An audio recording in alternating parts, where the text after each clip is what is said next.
이 밀레도에서 그 바로 위에 있는 에베소의 교회 장로들을 초청합니다. 장로님들 좀 와주십시오 해서 밀레도에서 만나게 되죠. 그리고는 그 장로님들을 향해서 고별 설교를 하게 됩니다. 한마디로 요약을 한다면 교회를 잘 보살펴 주세요, 부탁을 하는 것입니다. 28절에서는 성령이 그들 가운데 여러분을 감독자로 삼았다, 이렇게 표현을 해놓고 있습니다. 성령이 성도들 가운데에 몇 사람을 세워 지도자로 선출을 시켰다 라고 하는 이 말 속에 담겨있는 몇 가지 원리들을 찾아보면, 첫 번째가 교회는 철저하게 공동체로 존재한다 하는 거예요. 지도자라고 하는 것은 두 사람 이상이 모인 공동체에 필요한 자리입니다. 그러니까 교회는 반드시 공동체성을 가지고 있다는 것을 꼭 기억해야 됩니다. 그래서 설령 그 교회가 불완전해서 그 안에서 성도 사이에 여러 가지 일들이 일어난다 할지라도 그 속에서 우리는 성장을 경험하게 되는 거예요. 그래서 지도자가 필요한 것이고, 그래서 성경이 필요한 거예요. 그러한 것들을 통하여 끊임없이 우리 인간의 죄성들을 하나씩 제거해 나가고 그리스도의 장성한 분량에 충만한 자리까지 이룰 수 있도록 끊임없이 자기 자신을 채찍질하면서 성장해 나아가는 것, 이것이 교회이고 이것이 영원한 하나님 나라의 백성됨의 준비인 것입니다. 교회는 그 준비를 하는 자리예요.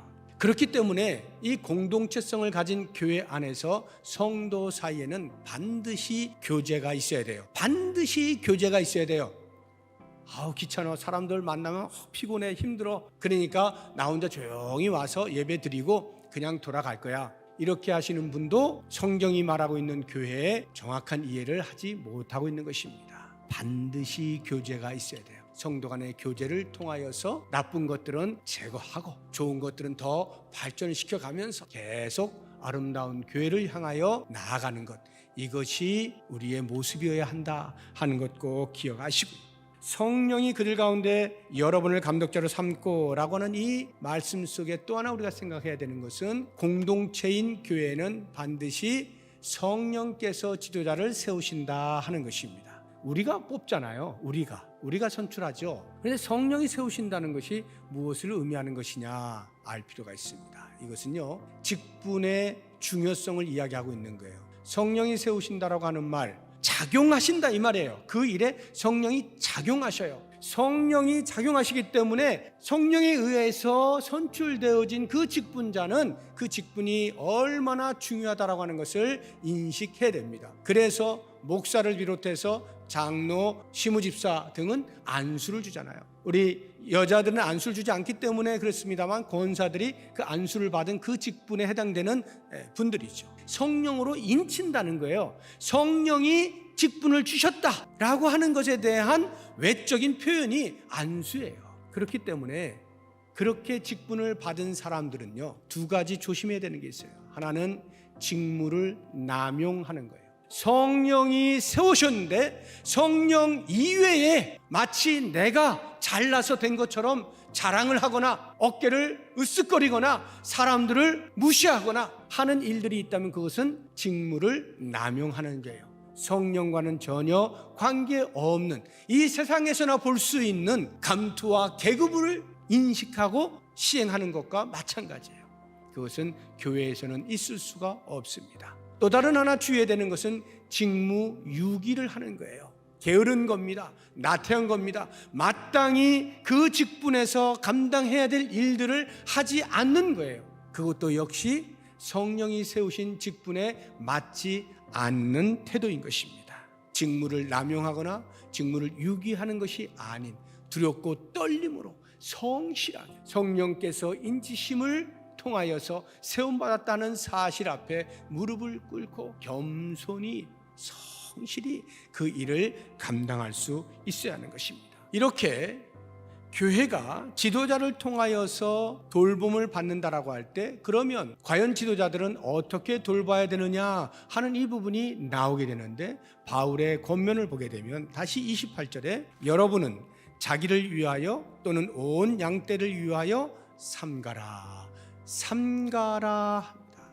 돌볼 때 삼가라는 거, 여기 삼가한다 하는 것은 조심한다라는 말입니다. 주의한다는 거예요. 경성한다는 거예요. 깨어서 전념하고 몰두한다는 겁니다. 한마디로 요약하면 정신을 차려서 이 말이에요. 왜요? 교회가 그만큼 중요하니까. 중요한 것일수록 우리 가까이 이렇게 두지 않습니까? 멀리 이렇게 막 던져놓지 않잖아요. 교회 지도자로 세워진 사람들이 교회를 섬길 때 이와 같은 심정으로 섬겨야 한다라고 하는 것입니다. 이것이 교회를 살리고 성도를 살리는 것뿐만 아니라 자기 자신도 살리는 거예요. 여러분은 자기를 위하여 또는 온 양떼를 위하여 삼가라 이렇게 표현해 놓잖아요. 자기를 위하여 그리고 온 양떼를 위하여 정신을 차리십시오. 하나님의 교회를 섬길 때, 성도들을 섬길 때 그 정신을 차려 섬기는 것은 곧 자기의 영혼도 살리는 것이다 이 말이에요. 그래서 나중에 에베소 교회를 목회하던 믿음으로 낳은 아들 디모데에게 바울이 권면할 때 동일한 권면을 하는 것을 볼 수가 있는데요. 내가 내 자신과 가르침을 살펴 이 일을 계속해라. 말씀 가르친 일에 계속해라. 이것을 행함으로 내 자신과 내게 듣는 자를 구원하리라. 내 자신과 내게 듣는 자를 구원하리라. 말씀을 선포하고 말씀을 양육하고 하는 이 모든 일들을 통해서 성도들이 잘 세워져 가는데, 그렇다고 해서 너 자신도 거기에서 이탈되어지면 안 되니까 너 자신도 잘 살펴라 이 말이에요. 이것을 사도 바울이 자기 스스로에게 적용하면서 이렇게 고백하지 않습니까? 내가 내 몸을 쳐 복종하게 하면 내가 남에게 전파한 후에 자신이 도리어 버림을 당할까 두려워함이로다. 열심을 다해서 성실하게 성도들을 섬기고 교회를 섬겼는데 정작 그렇게 한 사람이 하나님으로부터 떨어져 나갈 위험이 없지 않다는 말이에요. 그렇기 때문에 자기 자신도 계속 살펴보아야 하는 것입니다. 굉장히 중요한 말이에요. 교회의 지도자들은 자기 자신의 영혼과 성도들의 영혼을 함께 살펴서 정신을 차리고 집중하여 잘 양육해야 된다라고 하는 것입니다. 이러한 정신을 차리는 일에 있어서 지도자가 반드시 해야 되는 것, 그 첫 번째가 깨어 근신하는 것, 즉 기도하는 것입니다. 기도하면서 교회를 보는 겁니다. 성도들을 보는 겁니다. 자기 자신을 보는 거예요. 깨어 근신해야 돼요. 모든 생활에 절제가 있어야 한다 이 말입니다. 이와 같은 지도자들의 애씀을 통하여서 하나님께서는 교회를 든든히 세워가시고 돌보시기를 원하시는 거예요. 모쪼록 원하기는 우리 모든 성도님들, 특별히 교회의 직분을 받은 지도자의 자리에 있으신 분들은 오늘 말씀을 꼭 기억하여서 저를 비롯해서 우리 모든 직분자들이 교회를 섬기고 성도를 섬길 때 이와 같은 중심과 태도를 가지고 잘 섬겨나가서 하나님 나라 아름답게 이루어갈 수 있는 교회 될 수 있기를 주의 이름으로 축복합니다.